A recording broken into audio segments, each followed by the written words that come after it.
Good morning, everyone. It's my great pleasure to welcome you to today's event, hosted by the N7 Initiative, a partnership between the Atlantic Council and the Jeffrey M. Toppins Foundation. I'm Joni Ernst. I'm the director of the N7 Research Institute, and I have the distinction of being the one person on this stage right now that did not intend on speaking when they woke up this morning. But we are thrilled to have all of you here in person and virtually for this important fireside chat with Senator Joni Ernst and Vice Admiral John W. Miller on some exciting new legislation that will work to expand security and technology cooperation in the Middle East. And now I'd like to welcome Oren Eisner, president of the N7 Initiative and the Jeffrey M. Toppins Foundation, to introduce our esteemed panelists. Thank you.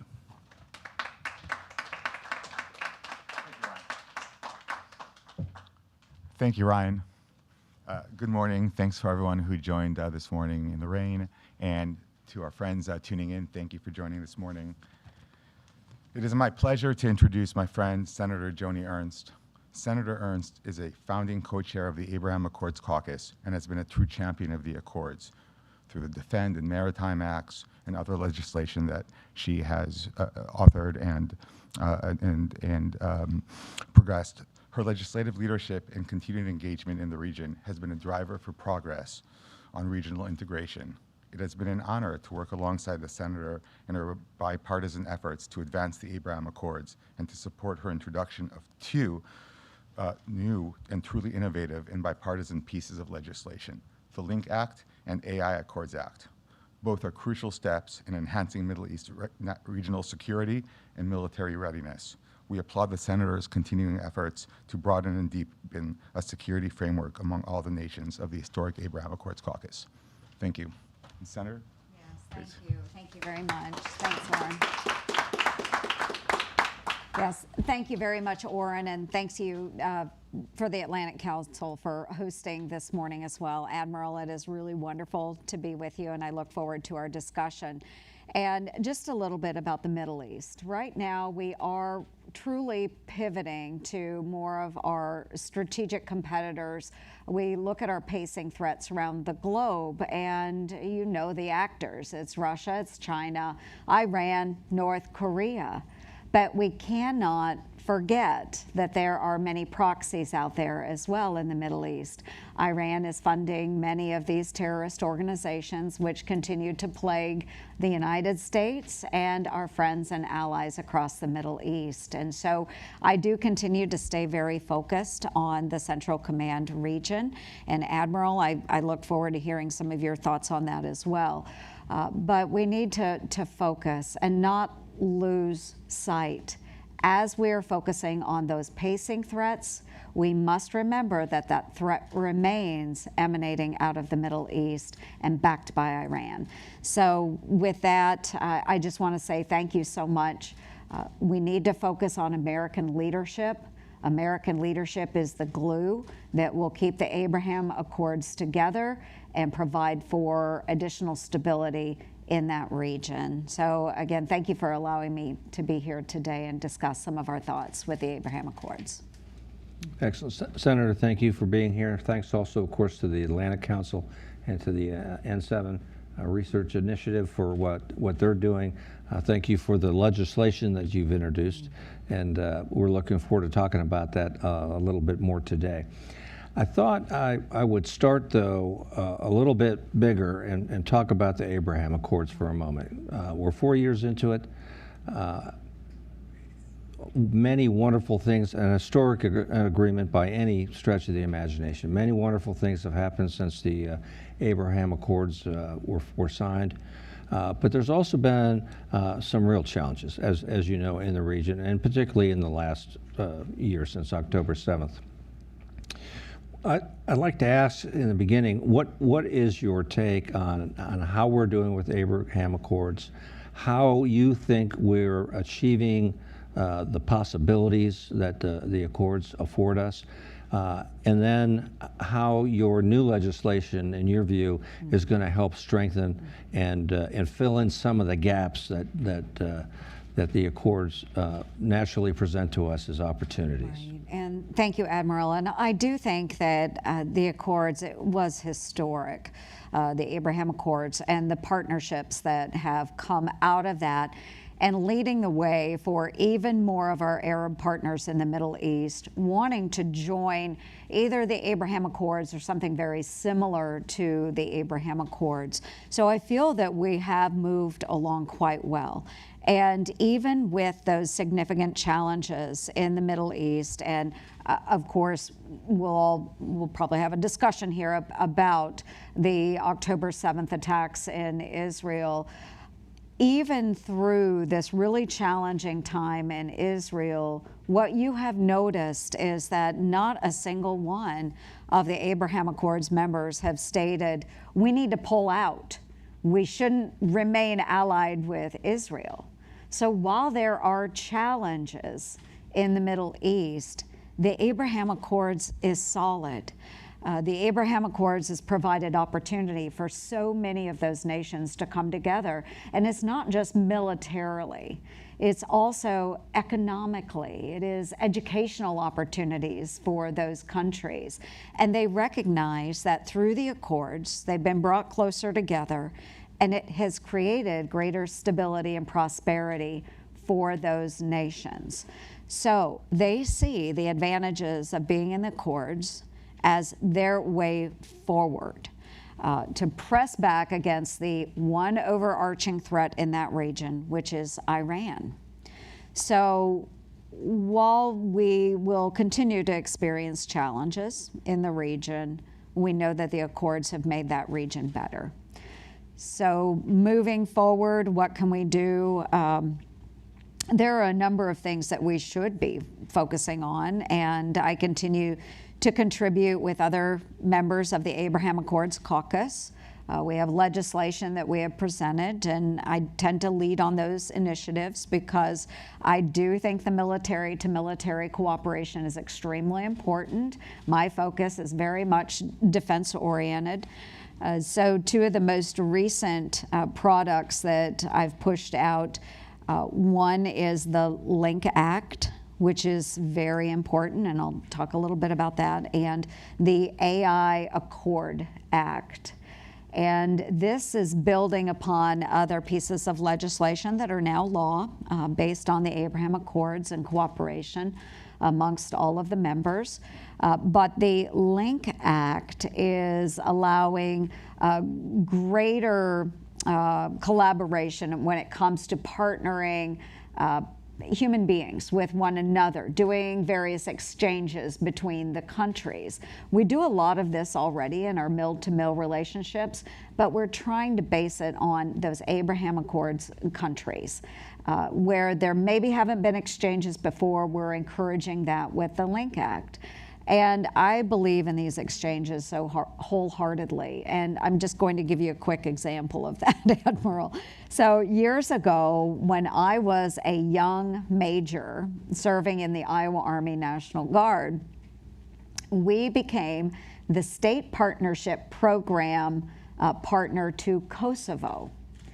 And Kosovo sent a delegation of their officers and NCOs from the K4 over to Iowa. And I was partnered up with this delegation, got to know the members of that delegation. And one of those young men, young officer as well, on that exchange, today, he is now the Kosovo defense minister.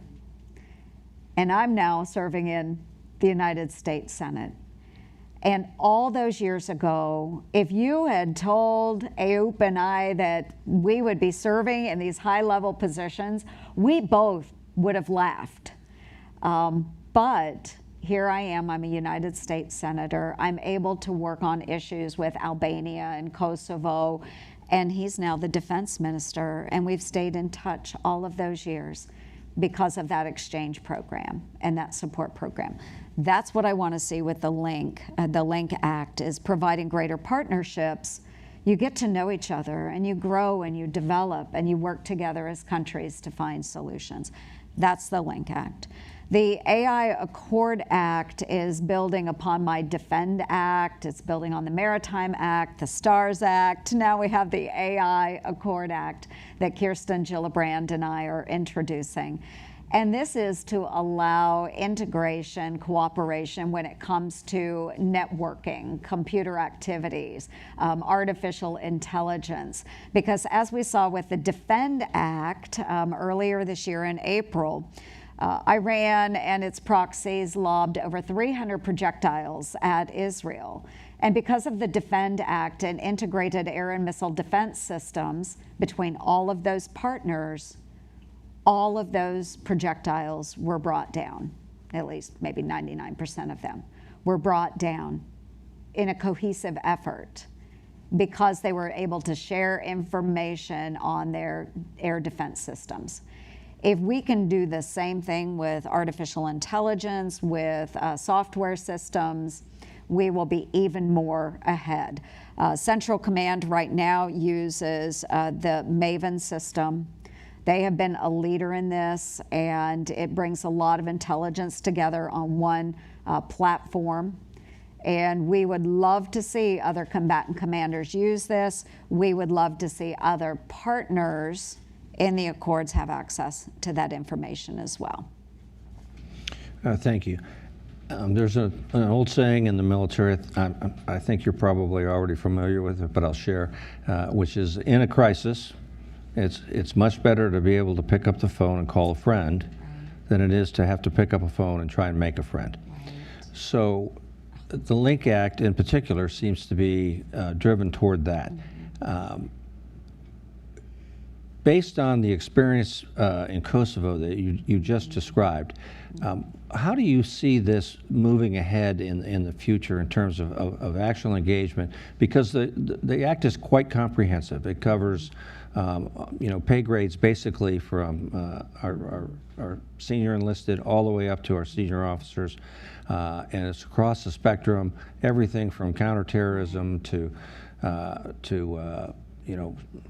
land attack. And how do you see or envision it will actually be carried out over time? What do those exchanges look like? And do you think formalizing, I'll talk about coalition operations in the region in a little bit, but what do you see as a benefit of formalizing these sorts of activities, making the Defense Department responsible for not only orchestrating it, but then for reporting it? Right, and I will boil this down to two words, and I use this phrase all the time, but it's true. Relationships matter. Relationships matter. And you are right. That expression, that's key. You want to be able to phone a friend when you need a friend. And to try and develop a relationship on the fly is not the way to do it. And so if we can start now with ranks at all levels, from your young enlisted troops all the way up to the most senior officers serving in significant positions of authority, developing relationships now, when that crisis happens, we're all ready to respond, and we know one another. And I think part of this too is just understanding cultural differences. What I envision with this is that, say someday, the Kingdom of Saudi Arabia has military officers or non-commissioned officers that will be serving alongside troops in the IDF. How incredible would that be to see that level of cooperation and understanding? Through these exchanges, you have the opportunity to get to know someone on a human level, which was really important with our Iowa soldiers and the Kosovars that spent time with us. And we've had Iowans in Kosovo every year during this state partnership program. And there are significant differences. Kosovo, large in part, is a Muslim country.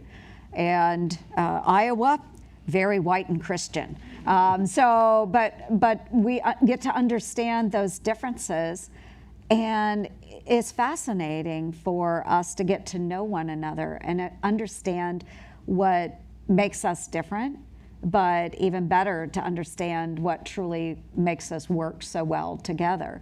So that's what I envision, is just these different cultures coming together, working side by side, developing a greater understanding of, importantly, what is different about their specific countries or regions, but more importantly, what are the ties that bind? And it is important too, then not only culturally understanding one another, developing those human bonds that the defense minister of Kosovo and I have to this day, but then also in a time of crises, understanding how one another react to situations, knowing the TTPs of your friends and knowing how to integrate your systems with their systems. When you know each other, you know how to better respond to threats to both nations or to all nations.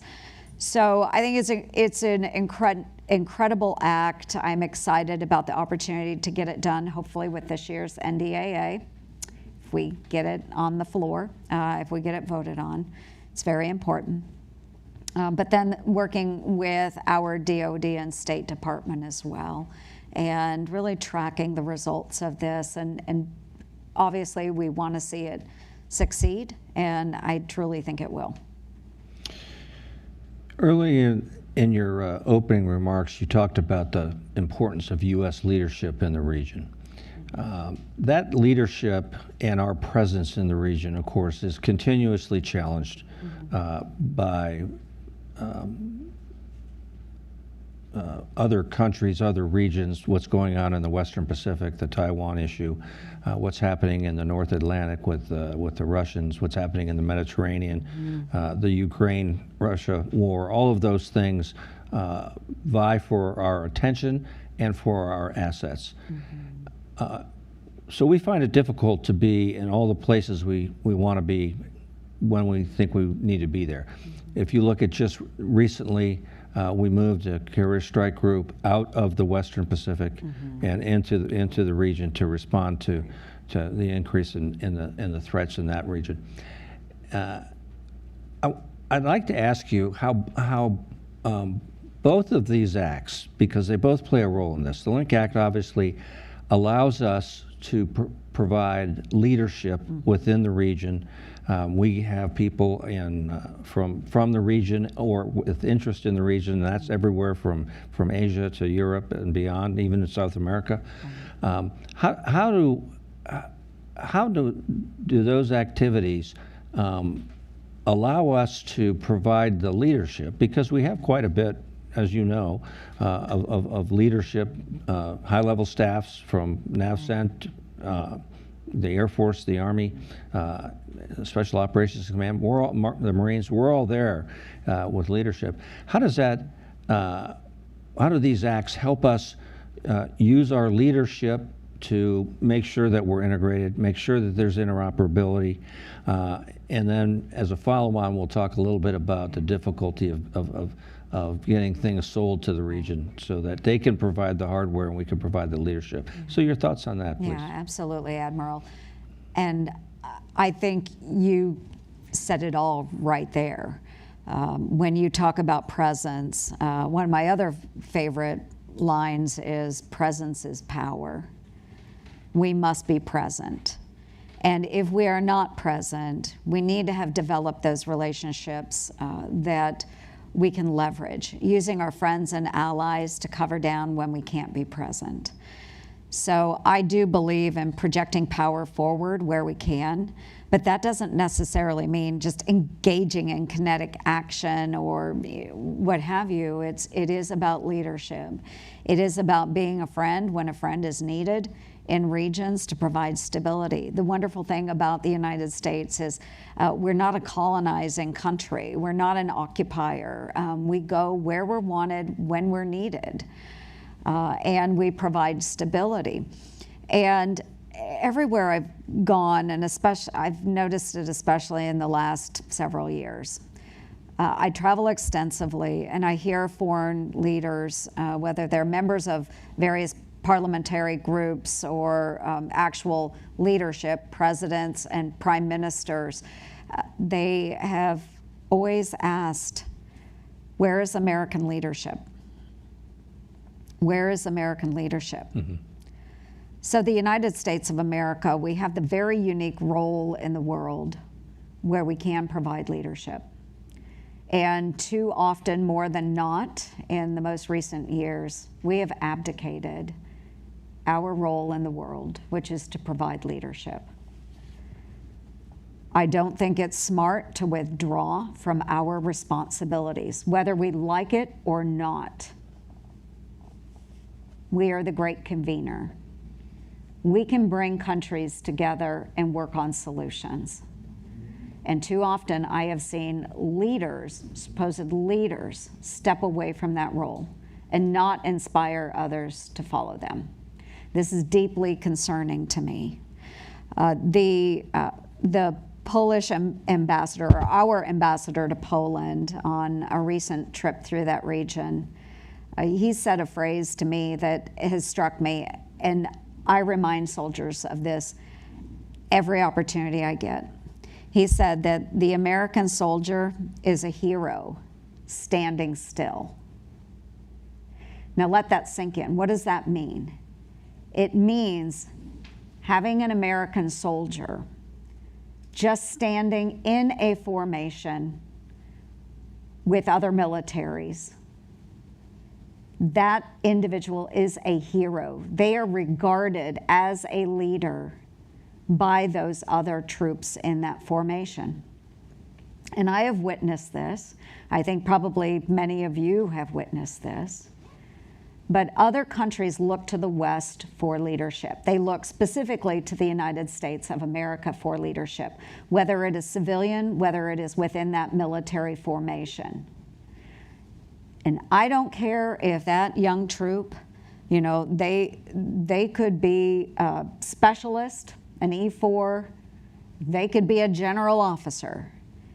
It doesn't matter as long as we have presence and we're providing leadership. Because that American soldier is a hero. They don't have to be doing heroic actions. They just have to be there. And I've seen those formations say, look, we have this American. The Americans are with us. They want to know that America stands shoulder to shoulder with them in whatever means or form that takes. And we have not fulfilled that obligation to the world to stand shoulder to shoulder with our allies. So we need to engage more and provide leadership. And I'll throw back at you the Army definition of leadership. And I'm going to paraphrase a little bit. But growing up, for me, serving in the Army, the Army definition of a leader is someone who inspires others. Notice it doesn't mention title or rank. It's someone who inspires others to follow them towards a common goal or objective for the good of the unit or the organization. So the takeaway there is we need to provide men and women that are willing to go out into this world and inspire others to follow towards a common goal or objective for the good of their unit, their country, their community. We can do that with very little cost. We can provide individuals that will inspire others. And it lets the world know we have a presence. And presence is power. And when we pull that presence out, we're abdicating our authority and we're allowing others to fill that void. And we know who those others are. It's going to be Russia, it's going to be China, it's going to be our adversaries. So I'm just suggesting, again, with very little cost, that we can have a huge impact on stability around the globe. We need to engage more. But I believe so firmly in American leadership, whether it's 1600 Pennsylvania Avenue, down to the very lowest ranks of our military, those that are serving at the State Department. God bless them all. Presence is power. Well, thanks for that. We do have in the Central Command area of responsibility, we have quite a bit of leadership and staffs that I talked about a few minutes ago. But added to those staffs are coalition partners. So when you go down to Central Command, you can meet people from dozens and dozens of different countries. In many cases, a general officer that's there as the senior national representative.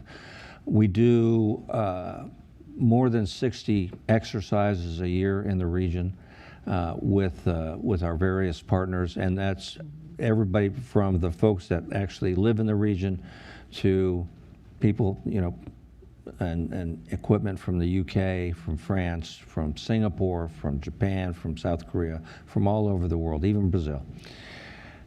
So we have that already present. And so what I'm interested in hearing from you about is how does the Link Act in particular, but there's an AI Court Act portion of this as well. How does the Link Act help us make all of that better over time than it currently is? Because I think when you look at the relationships that Central Command has developed over the last 25 years or so, it's quite extraordinary, and it's a model for other combatant commands, and it stands very nicely up against NATO. So where in the two acts that you're proposing here, how do those help make that better for not only for the United States, but more importantly for the coalition partners? Right, and there are so many wonderful exchanges that will go on already, and your role in Central Command, I know you witnessed that firsthand, certainly in discussions with General Kurilla today as Central Command Commander. He will outline a number of the partnerships. But what we are doing is we are throwing the weight of the United States Congress behind this.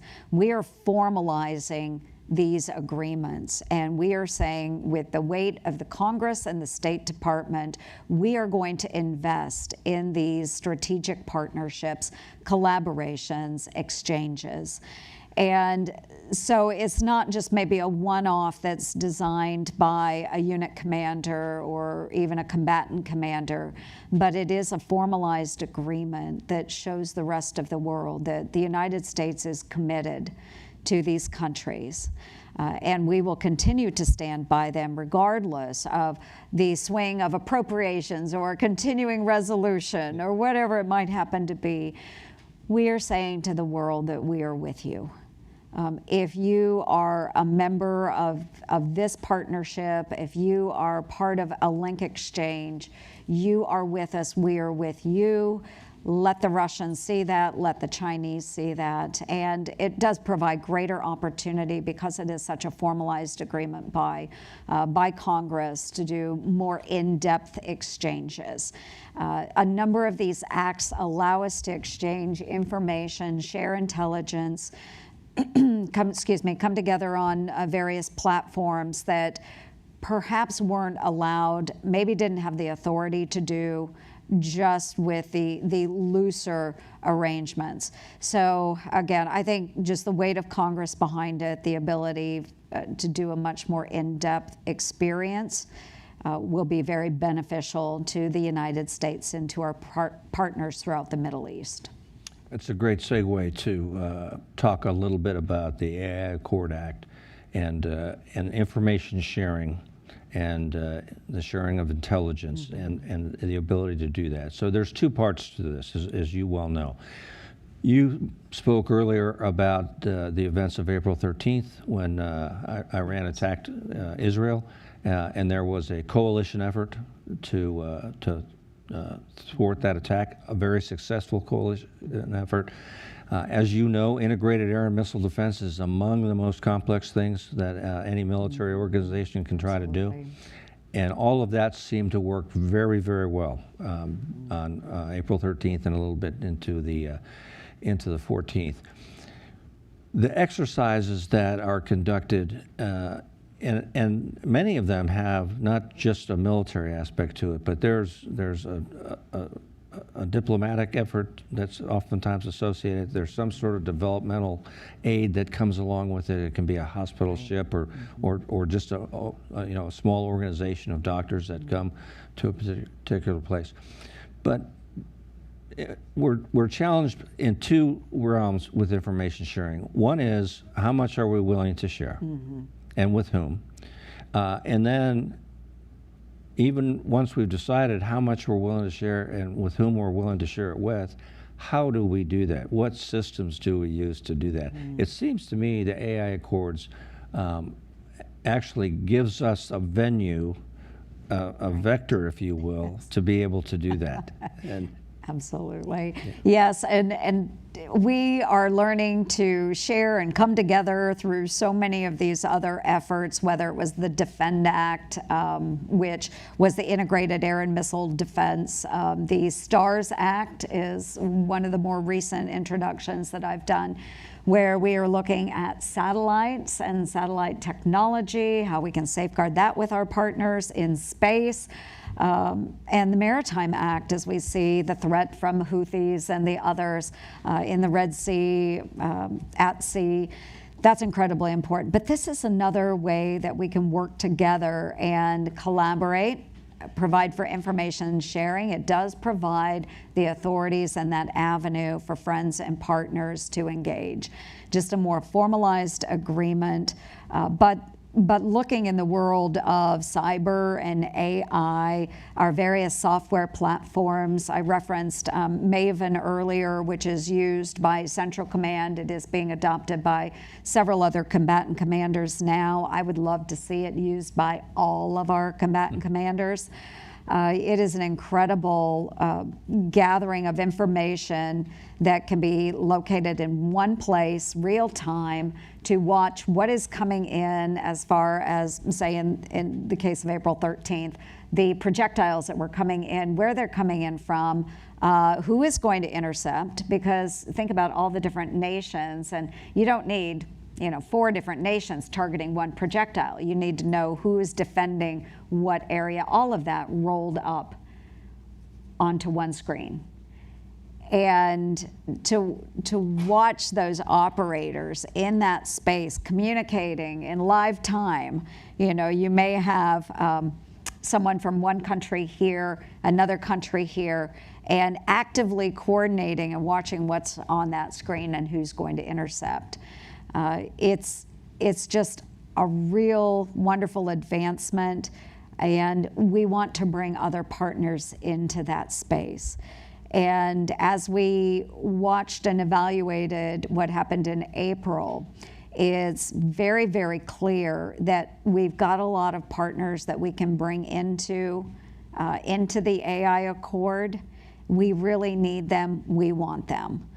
So we all believe in America first, but it's never America alone. We can't do this all on our own. And so having all of these incredible partners sharing intelligence, which I know we are very sensitive about, but once we've judged that we have a friend that can be allowed access to certain areas of information, we need to bring them in. We need to bring them in. I'm all about more is better if they are vetted partners. I'm going to ask one more question, and then we're getting some from out in the virtual world, and certainly we'll give the folks in here an opportunity to ask questions. But one of the challenges that we face in other countries, particularly regional countries face, is there are some countries that are very willing to step forward, and these are for the most part N7 countries. So they've either signed on to the Abraham Accord or they've agreed to host a conference or support it in some other ways. There are other countries that are anxious and happy to help support the United States and the coalition in the work that's done, but not anxious to have that as part of the public knowledge in the newspaper. Right. Exactly. So, how do you propose we continue to have the ability to have the kind of exchanges that the Link Act calls for, to have the kind of information sharing that the AI Accords call for, but also respect the wishes of some of the coalition nations that don't want to be so visible, Right. including they may support the concept of Yes. the Abraham Accords, but not ever become a signatory. Right, and this is the delicate balance that we do. And after April 13th, I'll be one of the first to acknowledge, I wanted to go out and thank every country that participated, whether it was providing intelligence or actually bringing down a number of those projectiles in their airspace, whatever had happened. I wanted to thank all of them publicly and shout it from the rooftops because we had so many great partners. And then the leadership from those countries is like, please do not mention us. We do not need that type of publicity with our own citizens. So I am very grateful that we have so many wonderful partnerships in the region.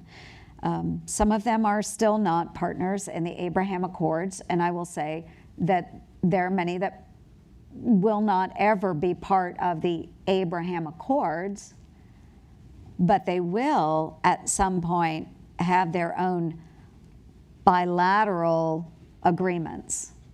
So it may not be the Abraham Accords, but it certainly will be some level of agreement. And the one that we can talk about publicly is the Kingdom of Saudi Arabia. And we know that they have been working very hard with the Israelis on what some of us will call normalization. The Saudis don't call it that, but it's a peace and prosperity plan for their countries. And in meetings with MBS just 2.5 weeks ago, I left there again being very, very optimistic.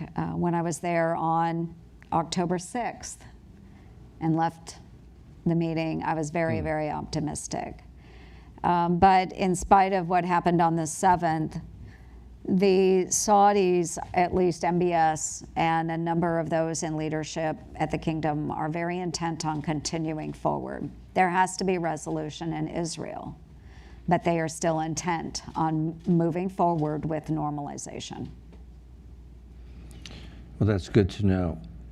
One country that's never going to sign the Abraham Accords in its current configuration is Iran. Yes. And unfortunately, Breaking news. I wasn't trying to make news. But it occurred to me last night that was likely a true statement. And unfortunately, not only are they out and about in a malign way throughout the region, they have proxies that are out and about in a very malign ways. So the Houthis, Hamas, obviously, and Hezbollah. As the Abraham Accords, the Link Act, the Defend Act, the STAR Act, all of this legislation, both what you're introducing now and announcing today, but also what's already been done, is all designed to bring the region closer together, integrate, make it more stable, make it more peaceful. Is that possible with all of the malign activity that's either done by Iran or sponsored by Iran? It is possible. I'm an eternal optimist. I really do believe we're developing these relationships, and these relationships, the Defend Act is not developing, well, it's developing, but it's not the start of these relationships. We've had long and enduring relationships in that region, and we're continuing to build upon that, and we're formalizing a number of these arrangements and friendships. We will continue to do that. As long as I'm around, we are going to continue to do that. There are so many of us that really believe that there is opportunity for stability in the Middle East. But you're absolutely correct. Iran is that malign influence. They're going to be around for a very long time. It means that we need to stay at these arrangements and make sure that we can at least push back on Iran. I would love to see Iran in a box. I would love to see a change of leadership in Iran that's actually meaningful for the people of Iran who don't agree with their leadership.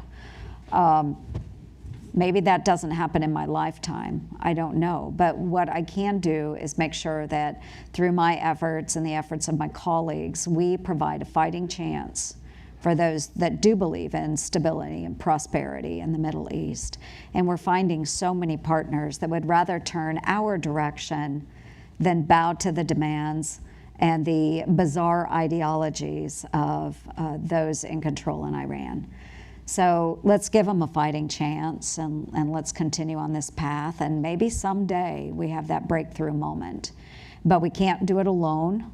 Our partners can't do it alone. We'll provide that leadership, and we'll all work together towards stability in the Middle East. Incredibly important. Okay, thanks. I'd like to offer folks in the audience here to ask any questions. I don't know if you, I don't think we have mics, so I'll repeat your question if you when you ask it. Excellent presentation, Senator. Great to see you again. Thank you. Question, one of my old friends who's my roommate for a while, White Fowler, very close to the Saudi family. He says the question he keeps getting asked, can we trust you? Look what you did to the Shah of Iran, turning your back. Look what you did to Mubarak, turning your back. Look what you did to the Vietnamese, saying we're going to provide all this support. And then the Senate's Foreign Relations Committee pulled the plug on that, going down that same path. Both of you all, are you getting any inputs, concern on the part of our key allies? Can they really trust us? Yeah, absolutely. So the question was on trust, and a number of partners in the past have been very disappointed. This is why I think we do have to have steady leadership that understands that the relationships do matter.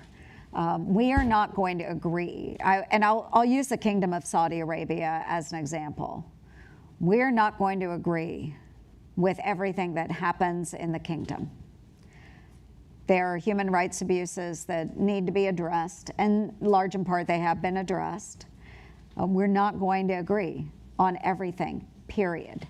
We're going to have to work through difficult challenges, but at the same time, they are a very important player when it comes to stability. The Abraham Accords would not have happened without the kingdom giving the head nod to countries like Bahrain, countries like UAE, to move forward. So yes, do I still hear that? Absolutely. And on my most recent trip to the Middle East, which was my 4th since October 7th, and I'm not going to call him out, but I met with the leader of a country, and he told me, I have given up on the United States of America.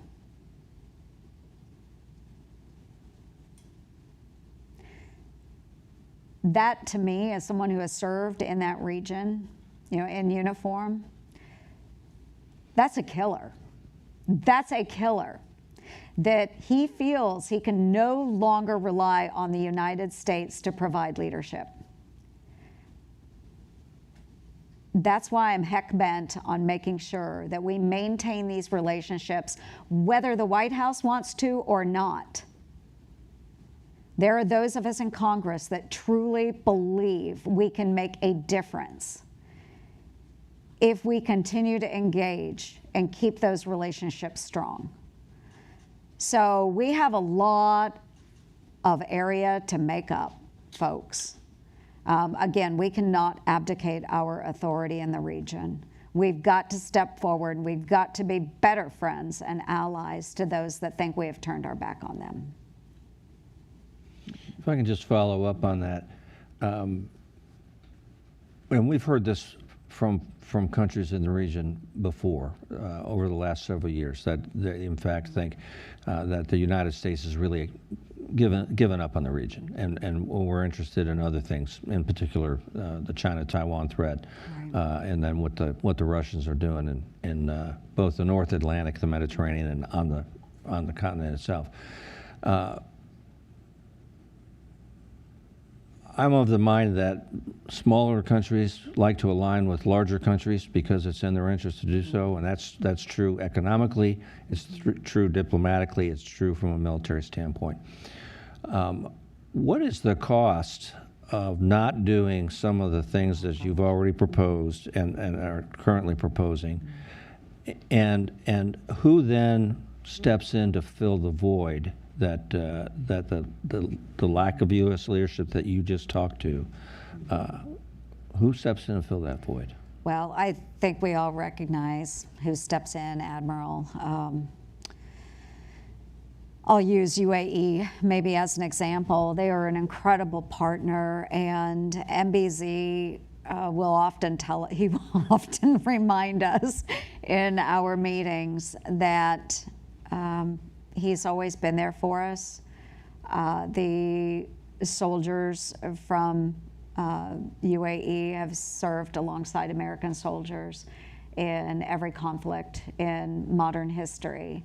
And yet, when the Houthis attacked the UAE just a handful of years ago, there was no response from the White House, not even a phone call to say, we're very sorry for your loss. And he was deeply, deeply disappointed in that. Mm-hmm. So not maintaining these relationships, not continuing to court the people that have stood beside us, I think is a great failure of leadership. And when we see that failure of leadership and a seemingly non-committal response from the United States, they do turn to other actors. Of course, they have Iran pressing very heavily against them.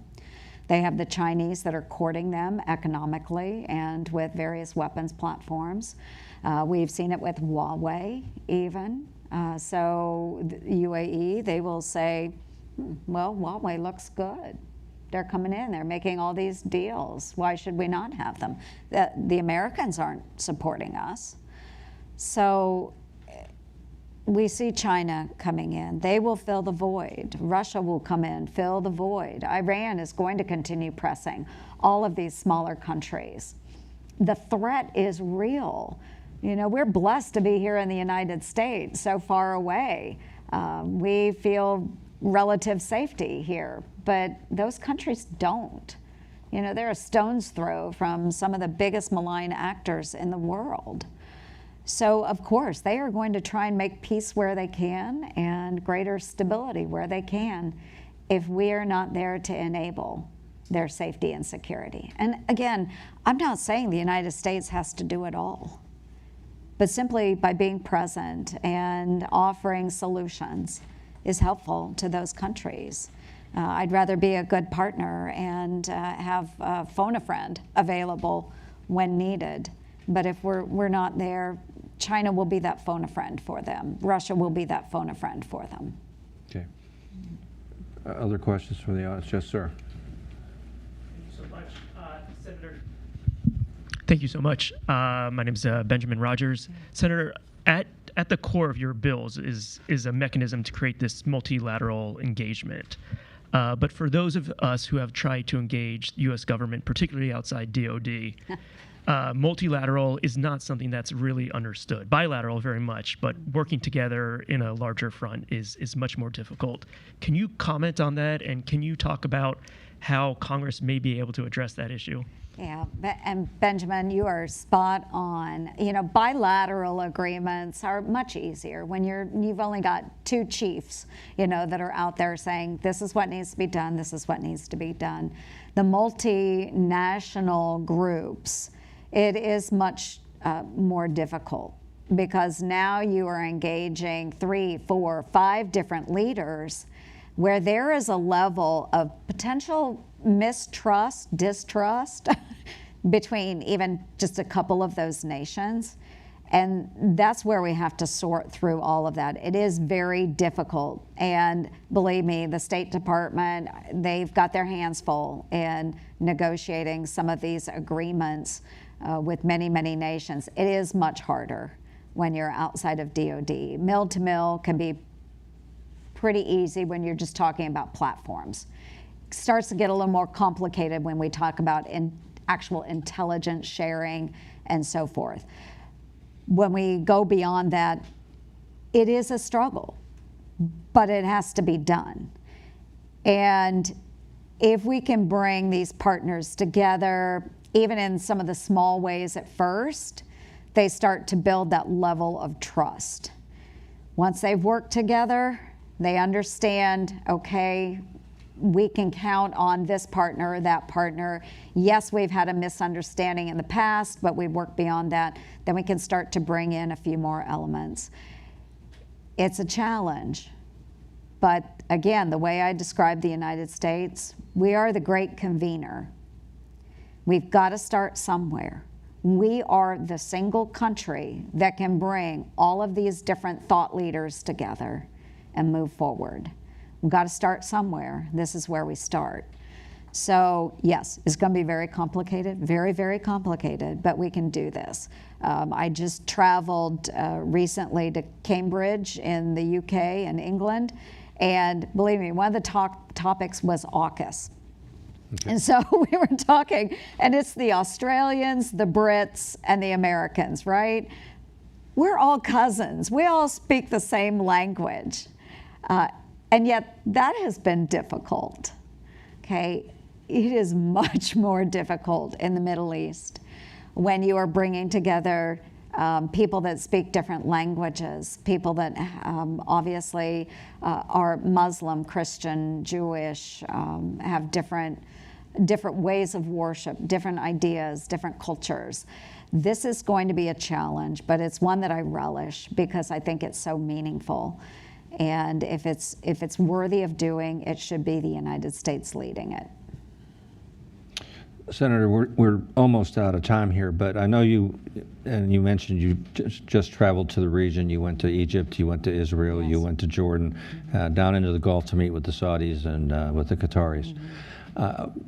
Can you give us a sense, because as you watch the news, and in fact, as you know, if you talk to people that live in the region, there's great concern that what's going on is only going to get worse before it gets better. Did you get a sense of that sense while you were traveling through the region, or did you get maybe a more optimistic view of our ability collectively, you know, the United States and other leaders in the world, along with Saudi Arabia, the Qataris, these countries that are influential? Is there an ability, the Emiratis, is there an ability to restabilize things and keep them from, you know, keep the war in Gaza from expanding up into the north with Hezbollah mm-hmm. and that sort of thing? So this was my fourth trip back into the region, and I was scheduled to speak with the Atlantic Council on October 8th, and that was canceled. So I did go into Israel on the 10th of October.